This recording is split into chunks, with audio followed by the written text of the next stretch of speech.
Danas za vas pripremamo chicken lollipops. O povijesti ovog jela možete pročitati na našem blogu pod ovim receptom. A sada prelazimo na pripremu. Nožem zarežemo ispod hrskavice do kosti i zatim povučemo kožu, meso i samu hrskavicu s vrha kosti, kako bi ju ogolili. Deblji vrh batka odrežemo da bi ga poravnali i time omogućili da batak stoji uspravno. Zatim slijedi injektiranje mesa. Pomiješamo Coca-Colu i Worcester rumak. Pomoću injekcije napunimo batke. Sad, vjerojatno se pitate zašto Coca-Cola. Pa odgovor na to i još mali milion drugih pitanja možete dobiti na svakoj našoj barbecue radionici.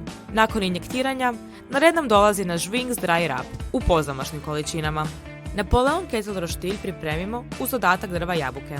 Zatim slažemo naše batke, kojima smo još izloženi dio kosti zamotali u aluminijsku foliju kako ne bi pocrnio.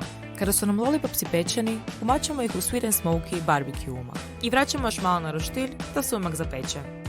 I to bi vam bilo to. Dobar tek!